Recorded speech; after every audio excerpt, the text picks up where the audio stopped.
De todo el flagelo que fue expuesto Jesús. Acuérdense, primero por la guardia de los judíos, luego los romanos, luego los de Herodes, los romanos otra vez.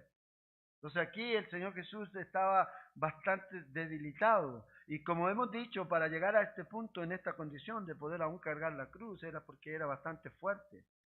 Su vida ministerial lo hizo ser una persona fuerte, porque él caminaba de ahí. Él no andaba en caballo, ni andaba en Mercedes-Benz, ni en aviones privados, ¿ya? Él caminando, ¿ya? Caminando. Y aquí vemos al Señor Jesús que fue llevado. Y lo interesante aquí es que esta cruz podía llegar a pesar, o este madero podía llegar a pesar unas 75 libras. Entonces imagínate, no era cualquier cosa. Entonces cada víctima o cada hombre que había sido encontrado culpable debía cargar esto. Y en esto estaba este hombre llamado Simón de Cirene, dice, y tomaron a cierto Simón de Cirene. Este venía de África del Norte, de lo que hoy día es Libia. Ahora, no se lo imaginen negro, porque inmediatamente uno, debe haber sido negro, no. Había colonia judía y se hablaba griego en esa zona. Entonces muchos emigraban a diferentes lugares. Y los judíos emigraban y había, acuérdense, en Pentecostés dice que había prosélitos, o sea, que había gente que venía de todas partes para celebrar las fiestas, judíos. Y obviamente sí debió haber habido, pero a veces la gente me da, debió haber sido un negrito. No, no, aquí sencillamente nos dice que este hombre venía de 1300 kilómetros de distancia de donde estaba Jerusalén y vino hasta este lugar, probablemente a celebrar la Pascua. Y estaba ahí, y venía del campo, y estaba ahí, y va a ser, perdón, tomado. Aquí la idea de tomar es que él fue obligado a tomar la cruz. Los romanos tenían el poder, y todas las personas debían recibir o debían aceptar lo que los romanos decían. O sea, le apuntaban con la lanza, a usted le tocó. Dice, no, yo no voy a hacerlo. No, todos lo tenían que hacer. Dice que venía del campo y le pusieron encima la cruz para que la llevase tras Jesús. ¿Se acuerda cuando Jesús dice, el que quiere seguirme debe tomar su cruz y seguirme? Bueno, aquí este hombre lo está haciendo literalmente. Está tomando la cruz de Cristo y lo está siguiendo. Pero vamos a ver el impacto que va a tener en la vida de este hombre. El Evangelio de Marcos, ya en el capítulo 15 nos dice que este hombre tenía dos hijos, uno se llamaba Alejandro y el otro Rufo. Luego el apóstol Pablo en Romanos 16, versículo 13, dice que envió saludos a Rufo y a su madre, ¿ya? Que es también como si fuera mi madre, dice. Entonces llegaron a un punto a ser reconocidos en la iglesia, de alguna manera. Aquí en este momento ellos estaban como cualquier ciudadano y como cualquier individuo judío que llegaba a la fiesta y fue tomado en este momento. Pero algo pasó en la vida de este hombre, ¿ya? Que lo llevó completamente a ser un seguidor de Jesucristo y a ser alguien que era reconocido en la iglesia, al menos en Roma. Probablemente se convirtió este hombre en ese mismo día, cuando llegó hasta ese lugar y cómo vio cómo Jesús sufrió todo lo que sufrió, pero cómo él lo hizo realmente, porque hay formas de sufrir y sufrir. Ay, pobrecito yo, ay, si yo, ay, yo. A Jesús no vemos así. Padre, perdónanos, porque no saben lo que hacen. ¿Ya? Hoy estarás conmigo en el paraíso. O sea, totalmente desprendido de él, preocupado de los demás. Entonces aquí este hombre fue impactado por el Señor Jesucristo. Y una cosa que nosotros podemos aprender en la vida de este hombre, y esto no es solamente como una nota histórica, sino que también tiene una aplicación personal. Y es que si tú tomas la cruz de Cristo, vas a terminar enamorándote más de Cristo, y más de Cristo, y más de Cristo. Pero si no la tomas, si no la llevas, si no la cargas, va a ser más difícil. Y esta es una verdad fundamental. Jesús lo dijo en Lucas, el capítulo 9, ¿se acuerdan? Lo estudiamos. Tome su cruz. Entonces es una verdad para cada uno de nosotros. Cada persona debe llevar su cruz. ¿Y qué significa? Ya hemos dicho, llevar su cruz no significa, ay, es que sí, en realidad tengo que llevar a mi esposo, aguantarme. O aguantar a mi esposo. Eso no es su cruz. Sus hijos no son su cruz. ¿Ya? Su trabajo no es su cruz. Porque Jesús no está hablando de esto. Jesús está hablando de morir a uno. De negarse a sí mismo. Rendirse a otros. Ayudar a otros. Redimir a otros. Bendecir a otros. Y eso es lo que Jesús estaba haciendo aquí. Y cuando realmente tenemos como cristianos y como creyentes esta mentalidad, usted realmente va a comenzar a vivir la verdadera vida. Realmente va a comenzar esta verdadera vida. Pero cuando pensamos solamente en nosotros, en complacernos a nosotros mismos, va a haber siempre insatisfacción. Nunca va a haber satisfacción, siempre va a necesitar algo más. La persona que vive para sí mismo, lamentablemente va a intentar y siempre va a hacer lo mismo. Frustración tras frustración. Quiere más y no puede. Porque todo lo que tiene no es suficiente. No es suficiente. Entonces, aquí Jesús va a impactar la vida de este hombre. Y eso también para usted, tome su cruz, debe morir a uno mismo. ¿Quiere realmente experimentar el gozo?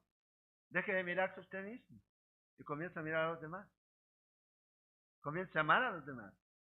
Comienza a darse cuenta de que hay otros que tienen peores problemas de los que usted tiene.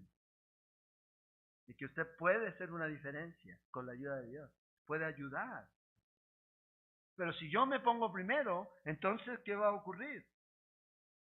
Mi vida no va a tener sentido. Si yo digo que soy cristiano y digo que estoy siguiendo a Jesús, imagínese una vida centrada en mí, es una vida que no tiene sentido. Usted no puede decir que el cristiano está solamente enfocado en usted. Tiene que morir a usted, tomar la cruz y seguir a Jesús. Y cuando usted toma esa cruz, usted se enamora de esa cruz porque usted comienza a conocer al hombre de la cruz y comienza a vivir para él. Y esto es lo que impactó aquí en la vida de este hombre. Cuando usted toma esta cruz, ¿ya? Usted está mostrando eso, que usted quiere vivir para él. Y otra cosa interesante, lo que les mencioné el domingo, Jesús era inocente, no era culpable. Y al no llevar la cruz, Jesús está muriendo como un hombre inocente. Y el que sí era culpable la llevó, Simón. Sí era culpable. Igual como todos nosotros. Entonces, este Simón fue impactado y cambió la vida de este hombre por completo. ¿Quién? Cristo. Cristo Jesús. Cuando usted no habla de Cristo, cuando usted no enseña a Cristo, cuando usted no vive como Cristo, entonces yo le pregunto qué tipo de cristianismo está viviendo o qué tipo de cristianismo estoy viviendo yo. Si Cristo no es el centro. Cualquier otra cosa menos Cristo, entonces no es cristianismo. A lo mejor un asunto social, a lo mejor una comunidad que se reúne, pero no más allá de eso, porque hoy día ya no la llaman iglesia, la llaman comunidad. Es que la iglesia, el nombre de la iglesia como que eso es lo que Dios instituyó. Y las puertas del infierno no prevalecerán contra la iglesia, dice. Lo dijo Jesús. Es su iglesia. Y la iglesia quiere decir los llamados afuera. Aquellos que son llamados y que vienen a ser parte de esta familia, que nacen en el cuerpo de Cristo. No que se hacen socios del cuerpo de Cristo, sino nacen en el cuerpo de Cristo cuando creen en Cristo Jesús. Entonces aquí va Jesús en esta procesión. ¿Ya? Y imagínate, 4 días atrás Jesús estaba entrando a Jerusalén y la gente gritaba, Hosana, Hosana. Y ahora va prácticamente desnudo, todo golpeado, todo lacerado por todas partes, yendo hacia ese lugar en donde Él iba a dar su vida.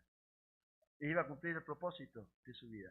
¿Usted alguna vez ha pensado que su propósito de su vida a lo mejor puede ser que Dios permita que usted muera por la causa de Cristo? Dice, ay, sí, pero eso es lo que es. Morir a usted, morir a mí, todo el tiempo, todo el tiempo. Sí, hay cristianos que mueren por la causa de Cristo, literalmente. Y debemos también enfocarnos y orar por ellos. Pero también el Señor dice, usted, sí, debe morir. Debe morir. Ahora fíjate, dice que le seguía una multitud, versículo 27, del pueblo y de mujeres que lloraban y hacían lamentación por él. Las mujeres tenían simpatía por Jesús, por este hombre de dolores que estaba pasando por Jerusalén.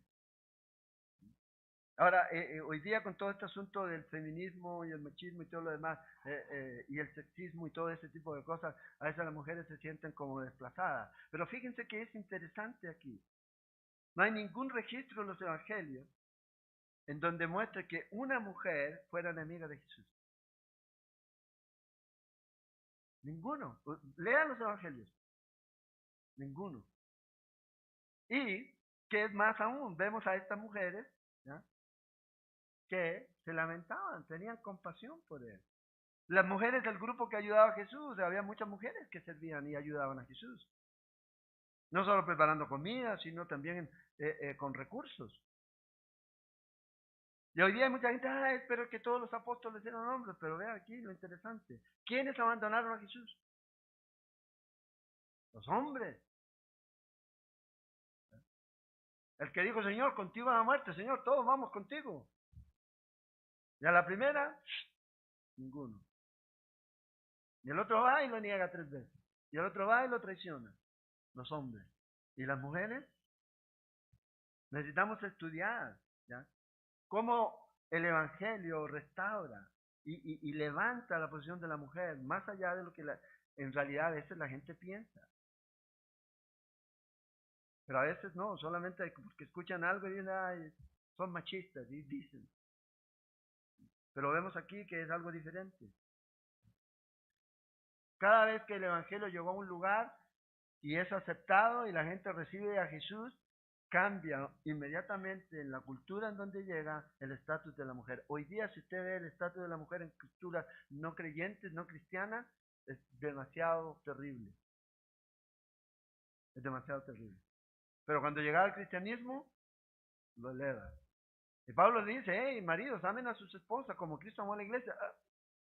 Fuerte. ¿Y por qué lo diría? Porque parece que en las otras culturas no era así. Una mujer para tener los hijos, una mujer para tener placer, una mujer para aquí, una mujer para allá, una mujer. Y dice, ame a su esposa. ¿Ya? Ámenla. Como Cristo amó a la iglesia. Y la elevó. Y aquí están estas mujeres aquí llorando, ¿ya? Llorando. Y vea lo que Jesús les dice a estas mujeres. Jesús es el libertador de mujeres. Pero Jesús vuelto hacia ellas. Probablemente esto ocurre en el momento en que hacen el cambio. Cuando Simón recibe, porque aquí lo que se da aquí es bastante largo. Está largo en tiempo, un minuto y medio. Y en ese tiempo no había, él tenía que correr, tenía que llevarlo, lo llevaban. Entonces probablemente en ese tiempo en que va el otro hombre a tomar la cruz, Simón, es que Jesús probablemente puede haber dicho esto a estas mujeres que lloraban por él. Les dice, hijas de Jerusalén, a las que viven en Jerusalén, no lloréis por mí, sino llorad por vosotras mismas y por vuestros hijos. Porque aquí vendrán días en que dirán, bienaventuradas las estériles. Es increíble. En el Antiguo Testamento y también en el tiempo del Nuevo Testamento, era muy mal visto que una mujer no tuviera hijos. ¿Ya? Muy mal visto. Todas querían tener hijos. Hoy día es al revés. Hoy día es al revés. Hoy día las mujeres lloran de alegría cuando se aprueba una ley en donde se permite abortar. Y eso no es que hay que ir lejos, hay que ir solamente aquí a Sudamérica, Argentina. En Chile ahorita están lo mismo. Gracias a Dios eso se detuvo. Pero eso es lo que hay. Pero en ese tiempo era totalmente diferente. Quítame esta afrenta. Es como ellas decían, es una afrenta no tener. ¿Se acuerdan Ana? La esposa de Isaac, Sara y todas ellas. Y vea lo que Dios hizo. Y aquí el Señor ahora les dice, hey, en ese tiempo, cuando venga lo que va a ocurrir, dice que van a ser benditas estas estériles y los vientres que no concibieron y los pechos que no criaron. Entonces comenzarán a decir a los montes, caed sobre nosotros, y a los collados cubrirnos. Porque si en el árbol o en la rama o en el tronco, ¿ya? No necesariamente la traducción aquí es la mejor, puede ser, no necesariamente estaba hablando de un árbol, de un palo, de una madera. Hacen estas cosas en el seco, en la madera seca, que no se hará. Entonces aquí, básicamente, lo que está diciendo el Señor ahí, no sientan pena por mí, sino, ¿ya? Porque mi agonía termina, y pronto, pero la de ustedes viene. ¿Se acuerdan? El Señor ya les había profetizado lo que iba a ocurrir en Jerusalén, que no iba a quedar piedra sobre piedra, y fue por 2 años sitiada, del 68 al 70, después de Cristo esa ciudad fue sitiada. Las mujeres se comían a los hijos, se comían el excremento. Ya cuando entraron ahí era como entrar a un campo de exterminio nazi, cuando entró Roma, cuando entró Tito a Jerusalén. Así era de dantesco todo. Y es lo que el Señor les está diciendo aquí. Si están haciendo esto conmigo, que yo soy inocente, ustedes que no lo son, estos romanos, ¿ya? ¿Cómo van a hacer con ustedes? Peor. Y lamentablemente eso es lo que ocurrió. Terrible. Ahora dice, versículo 32, llevaban también con él a otros 2 que eran malhechores. Como dije, Mateo los llama, en Mateo 27, los llama a estos ladrones, para ser muertos. Y cuando llegaron al lugar llamado de la calavera, la palabra hebrea para calavera o cráneo es Gólgota. Por eso en Mateo dice Gólgota. Y en latín es Calvario. ¿Ya? Entonces lo llevaron, no es que lo llevaron a 3 lugares diferentes, es el mismo lugar. ¿Ya? Y lo crucificaron allí. Y a los malhechores, uno a la derecha y el otro a la izquierda. Y Jesús decía, esta es la primera frase y esta es la oración que Jesús hace aquí, ya de los llamados 7 dichos de Jesús, esta es la primera que aparece. Y esta es la que nos muestra Lucas. Padre, perdónalos porque no saben lo que hacen. Entonces esta es la primera de los 7 dichos que Jesús da sobre la cruz.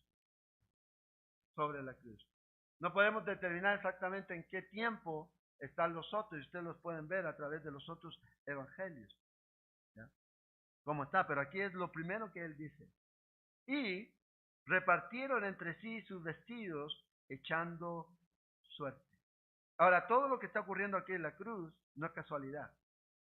Todo esto estaba predicho, todo esto estaba profetizado, todo esto iba a ocurrir porque Dios había dicho que iba a ser así. Hubieron muchos pasajes del Antiguo Testamento que se cumplieron cuando Jesús comenzó a estar en la cruz. Por ejemplo, en el Salmo 41, versículo 9, dice, aún el hombre de mi paz, en quien yo confiaba, el que de mi pan comía, alzó contra mí el calcañar. ¿Se acuerdan? Judas lo traicionó, le ofreció su pan, úntalo aquí, y él fue y lo traicionó. En el libro de Zacarías, en el capítulo 11, en versículos 12 y 13, dice que el salario que pactaron para la paga fue de 30 piezas de plata. Eso es lo que este hombre recibió. Recibió el precio de un esclavo, de un siervo. Y Cristo es el siervo. Y yo soy vuestro Señor, he sido vuestro siervo. También en Isaías 53, 7 dice que él fue angustiado, afligido, pero no abrió su boca. Se mantuvo ahí. Como oveja, dice, enmudeció frente a sus trasquiladores. No abrió su boca.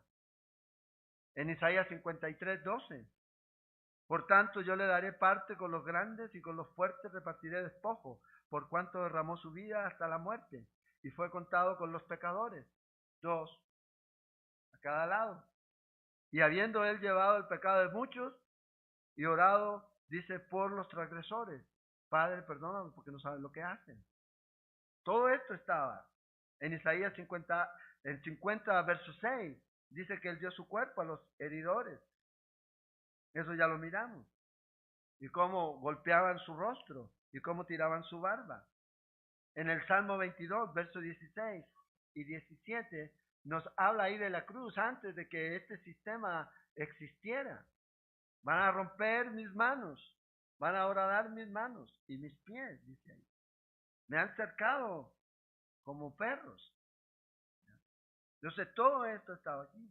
Pero también dice en el mismo Salmo 22, verso 18, dice, repartieron entre sí mis vestidos y sobre mi ropa echaron suerte.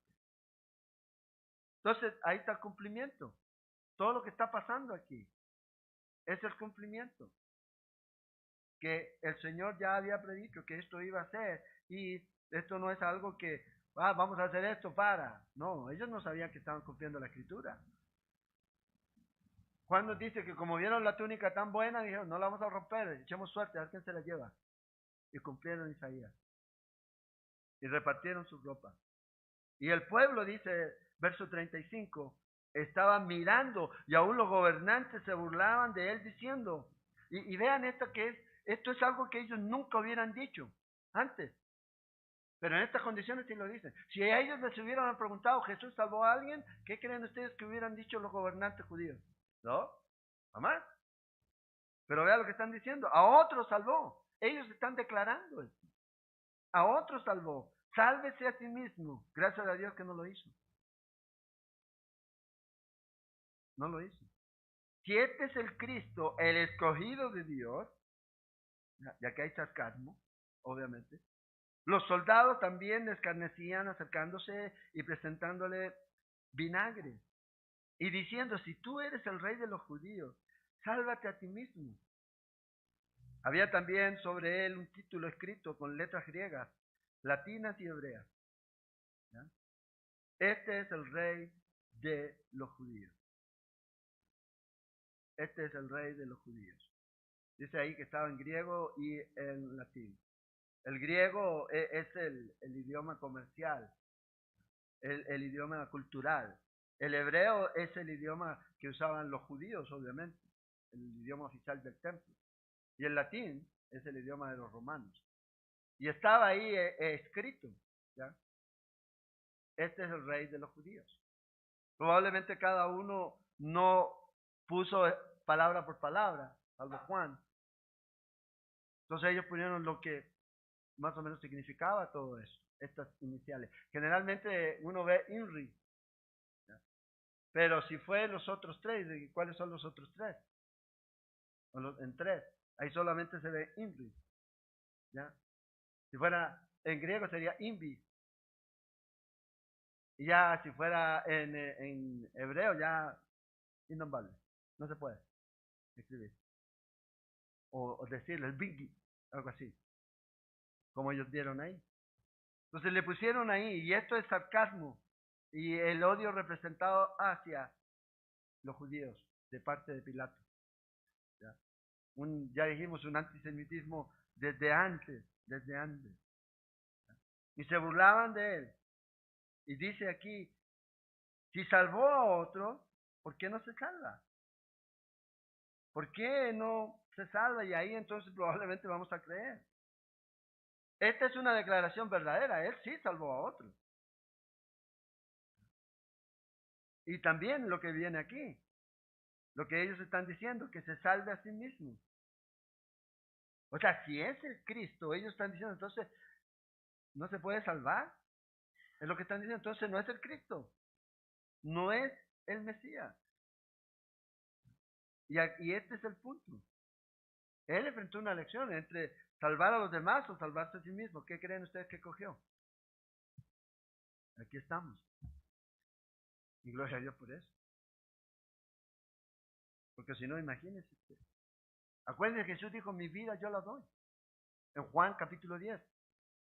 Nadie me la quita, sino que yo de mí la doy. y otra vez yo la vuelvo a tomar. Entonces, el Señor Jesús estuvo aquí ante esta situación y escogió, ¿ya? Aquí.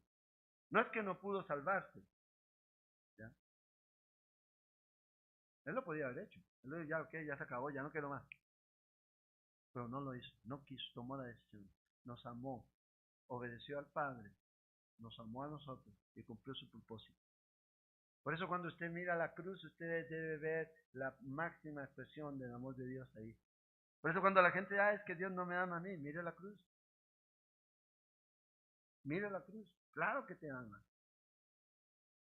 Y Él murió a la cruz no solamente para alivianarnos la vida, para hacernos la vida más feliz, para arreglarnos la vida, no, Él para darnos vida nueva. Y nuestra esperanza no está aquí, está allá en los cielos. Entonces la vida de Jesús no fue cortada, ay, que murió joven, no. Sencillamente Él cumplió su propósito. Su ministerio no terminó ahí, no, su ministerio ahí estaba cumpliendo el propósito. Esto es lo que Él vino a hacer, a morir por nuestros pecados.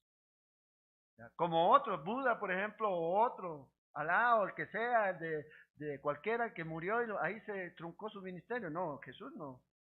No hubo interrupción, sino que sencillamente culminó. A esto vino.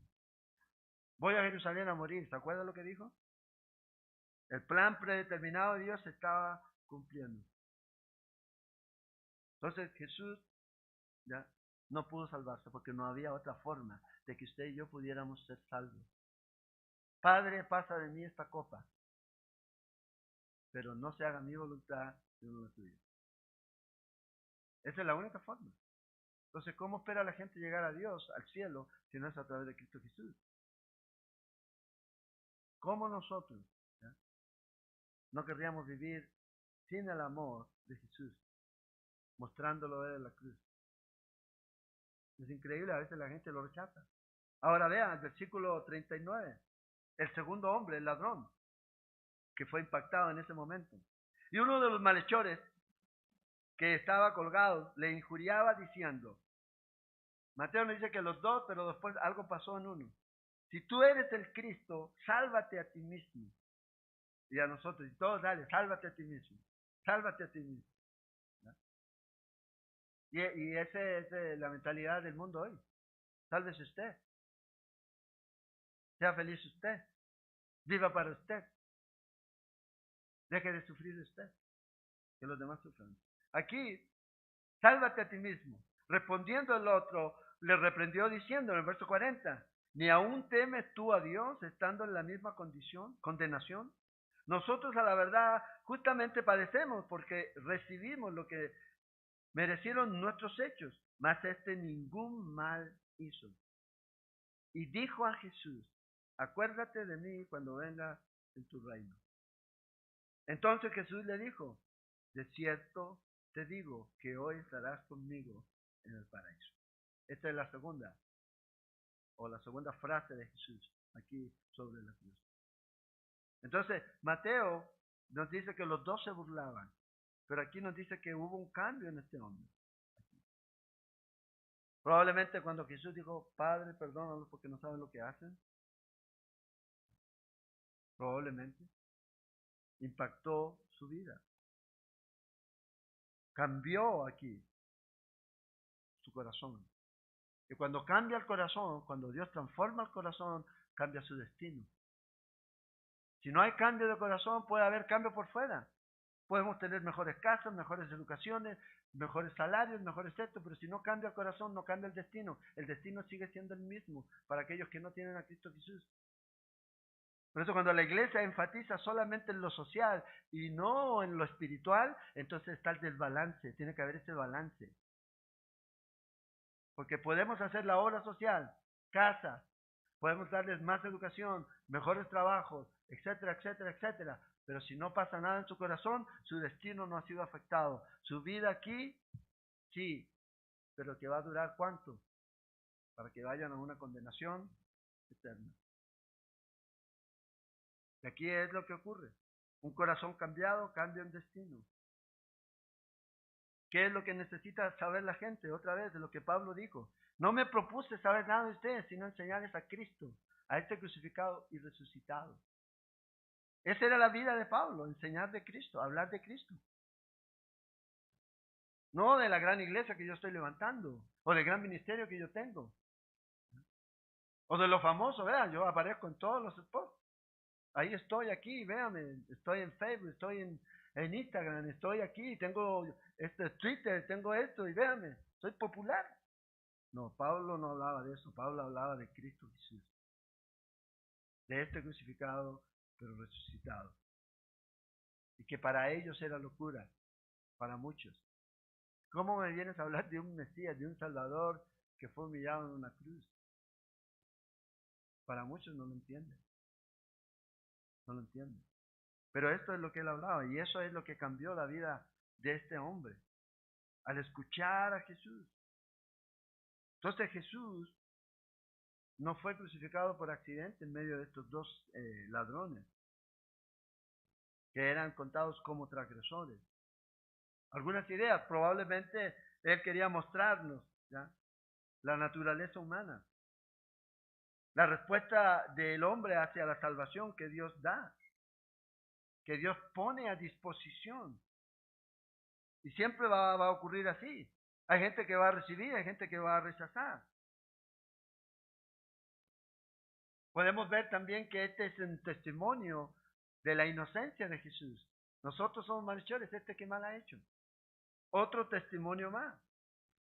En medio de estos dos ladrones es como poner el diamante, ¿verdad?, en medio de ese paño oscuro, de ese paño negro, para que resalte. Ahí estaba el inocente muriendo por los culpables, en medio de estos dos. Entonces Jesús está aquí, en este lugar, muriendo en la cruz.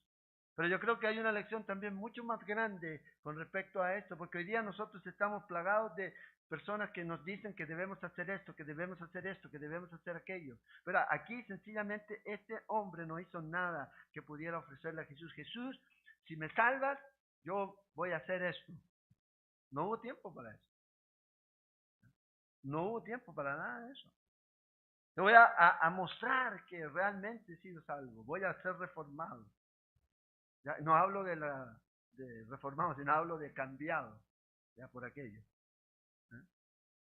Voy a hacer. Pero no hizo nada de eso. No tuvo tiempo, nunca fue bautizado, nunca recibió la comunión. Señor, di grandes cantidades para el reino, nunca lo hizo, era ladrón, así que no creo que lo iba a dar. Entonces aquí, fíjate esta lección. Nadie puede ser salvo por obra. Es por gracia, Efesios 2:8. Dios nos da a nosotros ese regalo. El asunto es si lo quieres recibir o no. Ahí está este hombre, dice, acuérdate de mí cuando vengas en tu reino. Hoy estarás conmigo en el paraíso. Hoy estarás conmigo. El Señor no le está diciendo, hoy coma, no, hoy estarás conmigo en el paraíso. Hoy. Es literal. Es literal. ¿Y por qué? Por la gracia de Dios, por reconocer a Jesús como Señor, como Mesías. Porque cuando hablaban de su reino, estaban hablando del Mesías. Porque el Mesías era el que iba a venir a establecer el reino, no la iglesia. Hoy día el concepto de que la iglesia trae el reino, eso no es bíblico. Yo no lo encuentro en la Biblia. Cristo dijo, mi reino. Yo voy a establecer mi reino. Literal. Entonces este hombre tenía este día y el Señor, acuérdate, tú eres el Mesías, ya reconozco. ¿Perdonaste a estos que te están haciendo esto? Yo, que no te he hecho nada, a lo mejor a ti, pero sí he hecho mucho mal a otros, acuérdate de mí. El Señor, hoy estarás conmigo. Y ahí se cumple. Por gracia soy salvo, por medio de la fe. Esto no es de vosotros, es don de Dios. Es la obra de Dios. ¿Qué tiene que hacer la gente de recibirlo? Nada más. Nada más. Y otra cosa interesante aquí es cómo no orar. Hay dos formas aquí, una de cómo orar bien y otra orar mal. Uno le decía, Señor, pero sálvanos, para que bajemos y líbranos a nosotros para seguir viviendo aquí. A veces oramos solo por lo temporal. El otro estaba orando por lo eterno. Acuérdate de mí cuando venga en tu reino. Entonces estamos enfocados, Señor, sálvame aquí, ahora, ahora. Señor, contigo estoy seguro. Pasa lo que pasa aquí, no sé, no importa. Puede ser doloroso, triste, pero yo estoy seguro, tengo la seguridad eterna en Cristo Jesús, de que voy a estar contigo.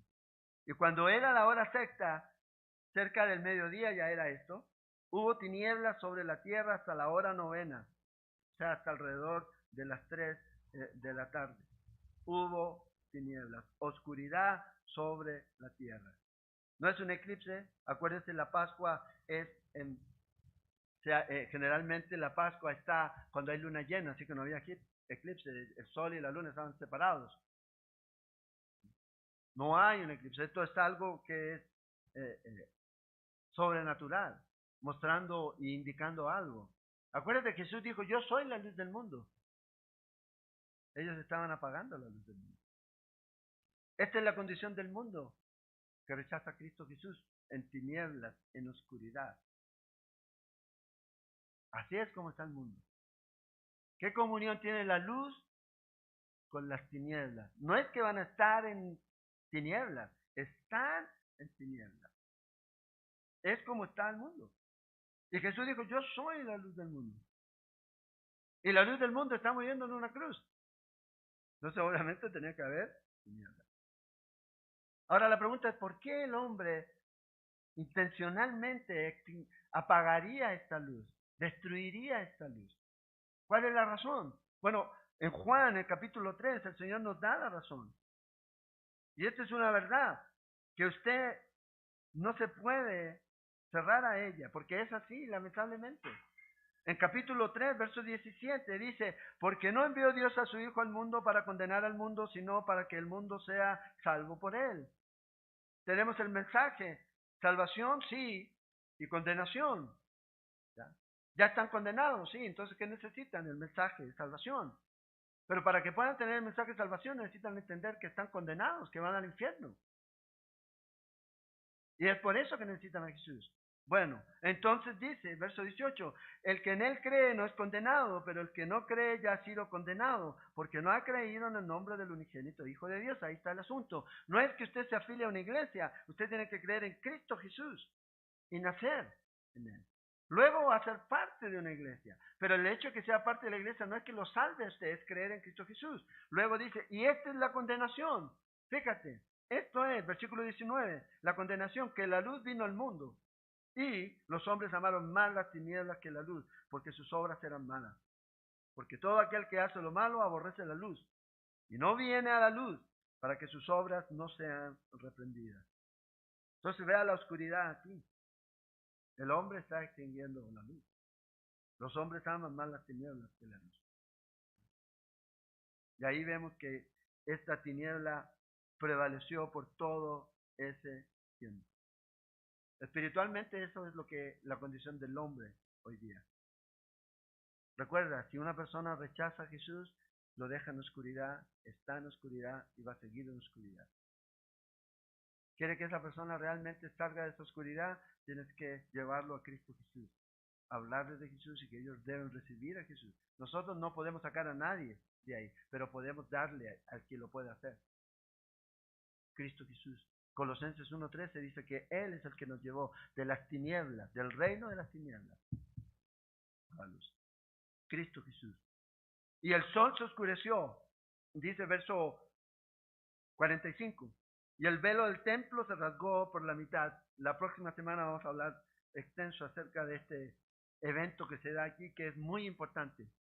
Entonces Jesús, clamando a gran voz, dijo, Padre, en tus manos encomiendo mi espíritu.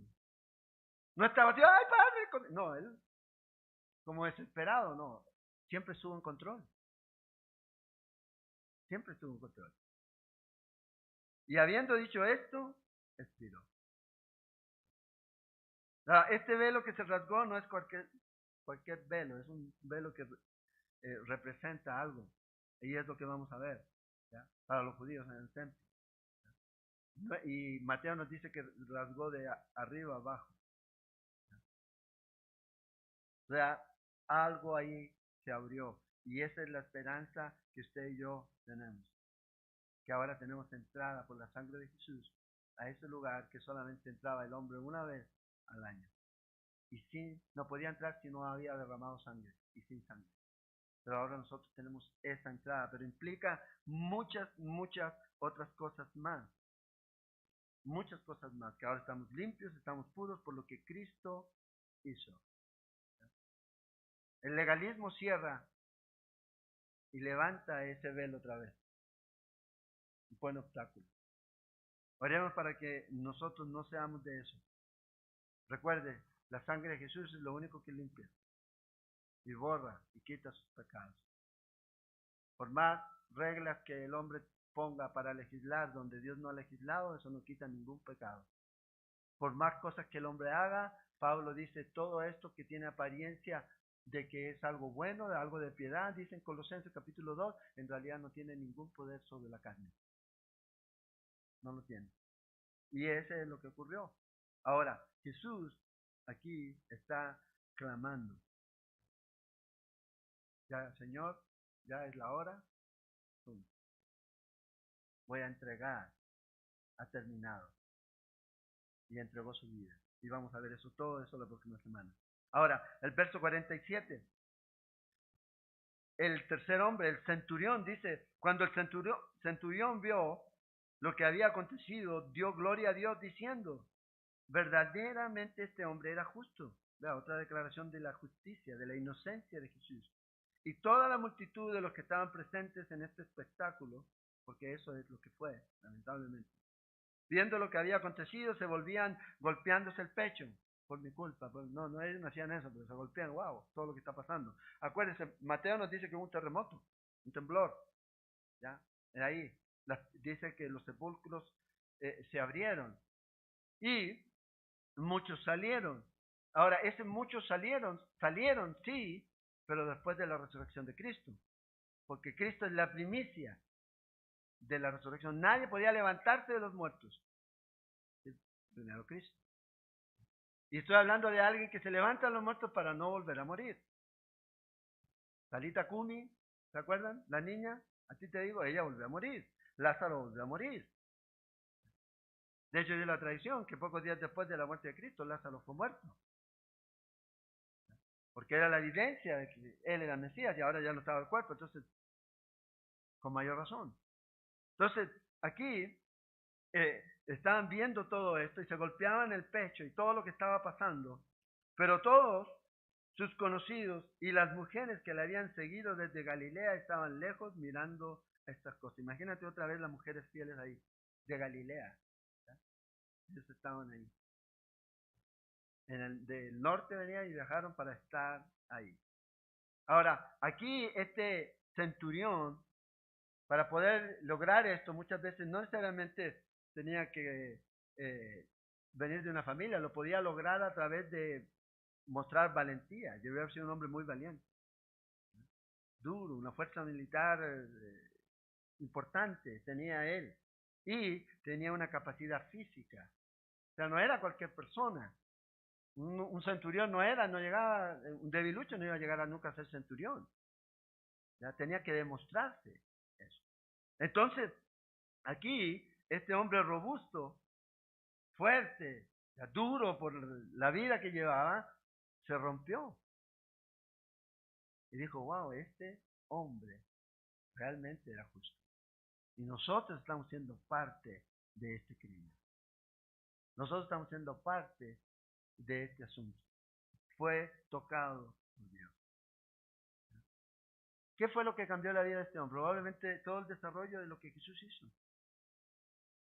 Cómo el Señor confió, cómo el Señor oró y la forma en que Jesús mostraba que Él estaba en control. Cuando llegaron para romperle las piernas, ahí es donde se dan cuenta. ¿Cómo Él respiró? Señor, ahí está. Mi cuerpo a la tumba, mi espíritu en tus manos. Y se fue. Descansó. Ahí realmente. Y este hombre dice, este hombre realmente era hijo de Dios. Entonces Jesús afectó a este hombre, ¿cómo? En todo el sufrimiento. Él sabía cómo hacer sufrir y él sabía lo que Jesús había sufrido porque él lo hacía. Entonces yo creo que una de las formas en que usted y yo debemos preguntarnos es cómo manejamos el sufrimiento y el dolor. El mundo no está impresionado por los éxitos, por los grandes trofeos que usted pueda tener. El mundo va a ser impresionado cómo usted reacciona cuando está siendo pasado por la prueba, por el fuego. ¿Cómo es su reacción? Si realmente confía o sencillamente se cierra eso y comienza a quejarse, ay. Vea, yo hago esto, yo hago aquello y vean lo que me pasa. ¿Ya? Y vean lo que me pasa. Entonces, llegó aquí, dice versículo 48, y toda la multitud de los que estaban presentes en este espectáculo, viendo lo que había acontecido, se volvían golpeándose el pecho. Y sus conocidos, ¿ya? Todos sus conocidos y las mujeres que le habían seguido desde Galilea estaban lejos, mirando estas cosas. Y había un varón, este es el cuarto, había un varón llamado José de Arimatea, de la ciudad de Arimatea, ciudad de Judea, el cual era miembro del concilio, varón bueno y justo. ¿Ya? Dice, este que también esperaba el reino de Dios, y puede subrayar esto, dice, y no había consentido en el acuerdo ni en los hechos de ellos. O sea, no estuvo de acuerdo con todo esto. No estaba de acuerdo. Fue a Pilato y pidió el cuerpo de Jesús. Y quitándolo, lo envolvió en una sábana y lo puso en un sepulcro abierto, en una peña, en el cual aún no se había puesto a nadie. Era día de preparación y estaba para comenzar el día de reposo. Entonces aquí José de Arimatea, fíjate, nos dice que era un hombre rico y miembro del Sanedrín. Marco lo llama a este hombre como un noble del concilio, era ya un anciano, noble, un hombre que su opinión valía, pero parece que ahí no valió mucho, porque todos lo único que querían era matar a Jesús. Y Juan se refiere a él, en capítulo 19, como discípulo secreto. De ahí vienen los secretos, ¿ya? Los de la secreta. Hay muchos creyentes secretos de Jesús. La razón es porque son secretos, es porque nadie sabe que son cristianos. Ahora, ¿por qué llega una persona a esconder eso? Temor. ¿Cuál era el miedo que tenía este José de Arimatea? Los judíos. Ahora recuerda, Proverbios 29-25. ¿Qué hace el temor? Dice que nos pone el lazo. El temor del hombre nos pone el lazo. Entonces, si yo le tengo miedo a alguien, yo voy a estar guau. No voy a decir quién soy, no voy a decir quién es la persona a la que yo estoy siguiendo, sino sencillamente me quedo en silencio. Entonces este hombre está aquí teniendo temor, pero aquí llega un punto en donde dice, no más. A lo mejor pensó, tengo mucho que perder si yo digo que yo soy seguidor de Jesús. Yo no sé si a usted a veces lo ha pasado mejor, entre menos sepan que yo soy cristiano, mejor. ¿Eh? ¿Por qué? Porque a lo mejor va a perder amistad, a lo mejor va a perder un negocio, a lo mejor va a perder un trabajo, a lo mejor va a perder cualquier cosa. Y eso nos lleva a guardarnos el secreto. Señor, tú sabes que te amo, Señor. Pero que nadie más sepa, Señor. Y aquí está este hombre ahora cambiando completamente. Ahora, hoy día la gente que aspira a éxito a veces entra a pensar si quieren realmente ellos mostrar que son creyentes. A veces tienen posesiones, tienen riquezas. Bueno, si yo les digo, y si yo hablo de que no estoy de acuerdo con esta postura porque yo soy cristiano y creo en Jesús, entonces voy a perder el trabajo, voy a perder a lo mejor esto, voy a perder el negocio, voy a perder aquello. Y preferimos a veces perder nuestra amistad con Jesús que perder la amistad, el negocio, el trabajo, el dinero del mundo. Entonces este hombre estuvo ahí calladito por mucho tiempo. ¿Ya? Calladito por mucho tiempo hasta que ya llega aquí esta situación en donde cambia por completo. Y otra vez la cruz cambia su expectativa completamente. Tú miras a la cruz, tú te das cuenta, oh, pero ¿por qué yo estoy negando al que no me negó? Al que murió por mí, al que fue humillado hasta los sumos y hasta la muerte de cruz. ¿Por qué yo tengo que guardar silencio? ¿Por qué no puedo decir que soy cristiano? ¿Por qué no puedo andar con una Biblia? ¿Qué es el problema? Fíjense, hoy día la Biblia ofende a mucha gente. En California la próxima semana va a haber una cruzada de Great Glory y uno de los de las publicidades, él sale con un libro así. No tiene una cruz, no dice la Biblia, sino es un libro así. Y lo pusieron en un mall.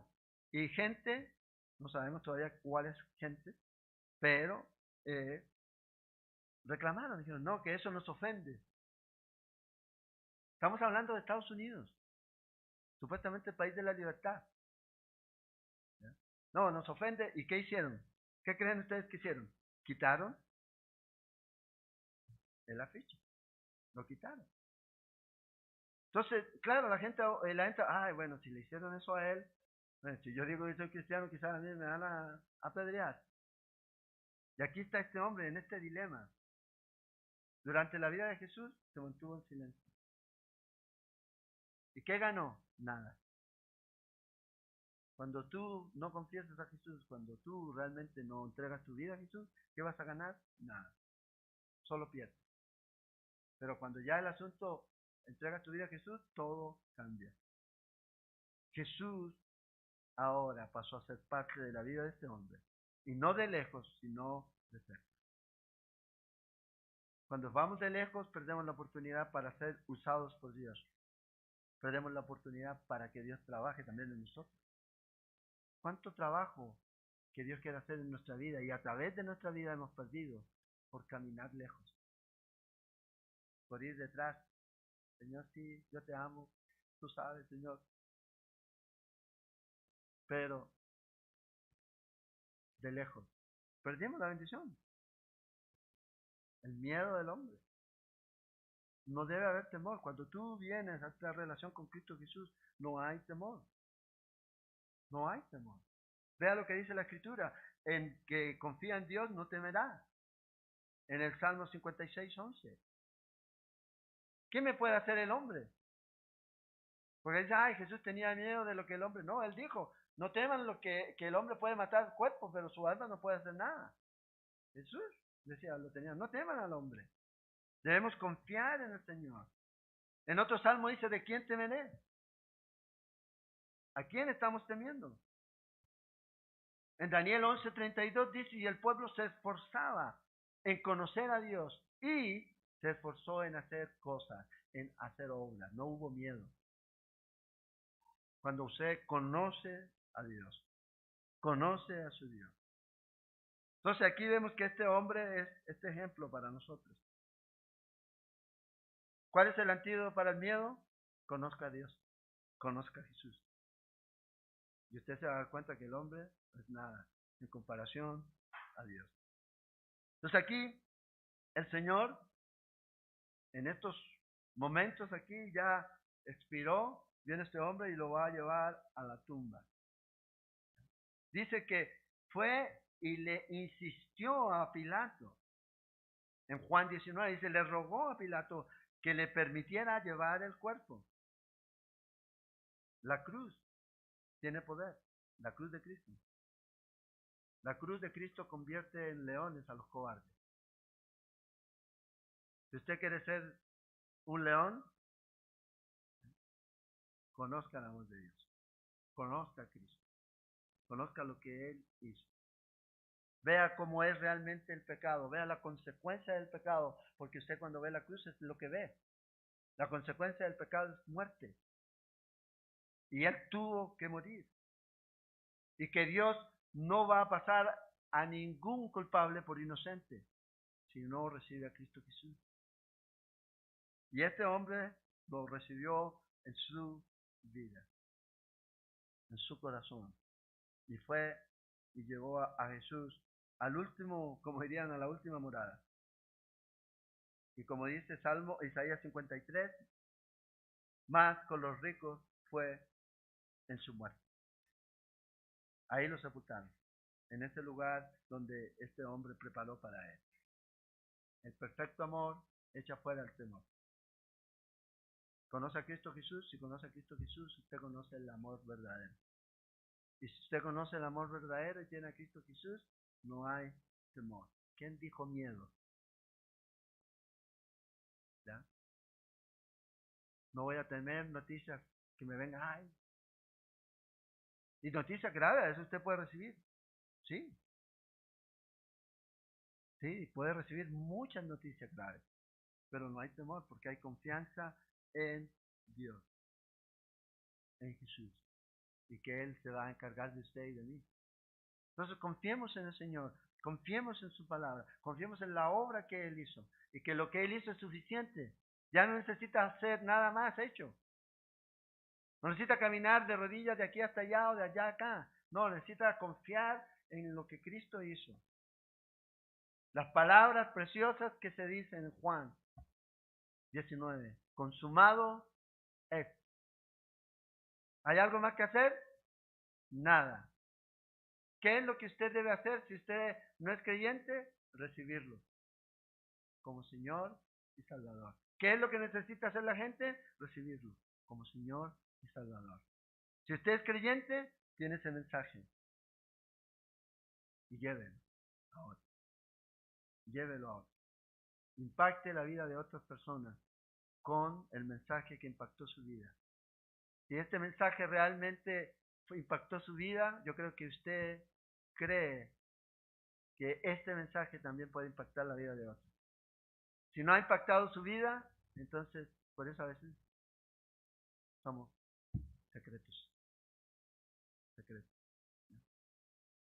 ¿Dónde va, vecino, en la mañana? No, voy por ahí, ahí. Sí, sí. Voy a la iglesia, lo invito, vamos. ¿Pero a cuál iglesia va? A la que sana y salva, le digo. No, mentira, no le diga eso. Voy a la iglesia a estudiar la Biblia, a congregarme, a adorar al Señor. ¿Ya? A la iglesia de Cristo, porque la iglesia de Cristo es una. Sí, pero ¿qué denominación? Ah, sí, denominaciones hay muchas que el hombre creó. El hombre, su carnalidad, su orgullo se crean denominaciones. Por no querer aceptar a otros, yo me separo. Y yo me separo. Y yo me separo. Y hago la propia mía. Voy a la iglesia que Cristo fundó, donde Él es el baluarte, donde Él es la piedra, donde Él es el fundamento, y donde Él es adorado y donde Él es el único que debe ser reverenciado. Esa es la iglesia. Ahí es donde debe ir usted. No una iglesia que sobreponga su nombre sobre el nombre de Cristo. No, el nombre de Cristo. Todo lo demás no existe.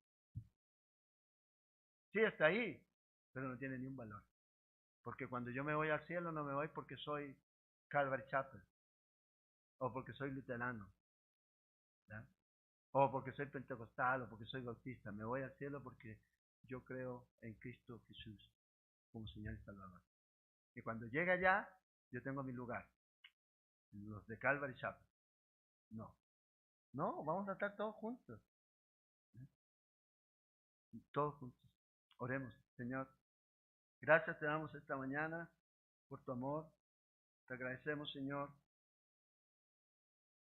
por tu palabra, como tú nos hablas, Señor, nos enseñas, nos recuerdas tu amor, nos muestras que las vidas solamente pueden ser cambiadas y transformadas por ti, que tu obra es suficiente para hacerlo, que podemos tener confianza plena a pesar del sufrimiento en el que estemos, porque sabemos que tú eres el que estás en control y nos cuidas y nos amas, y ya lo mostraste, Señor, en la cruz.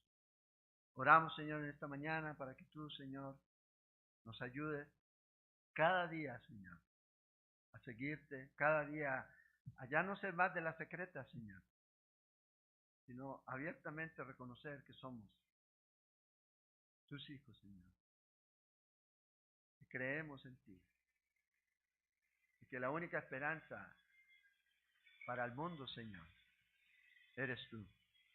Oramos, Señor, en esta hora y te pedimos tu bendición. Gracias. Sana a los enfermos. Provee trabajo al que no tiene, Señor. Da fuerza al débil, Señor. Consuelo al triste. Y que tu Espíritu Santo nos llene a cada uno en esta mañana. Lo pedimos, Señor. En el nombre de Jesús. Amén. Amén. Los anuncios.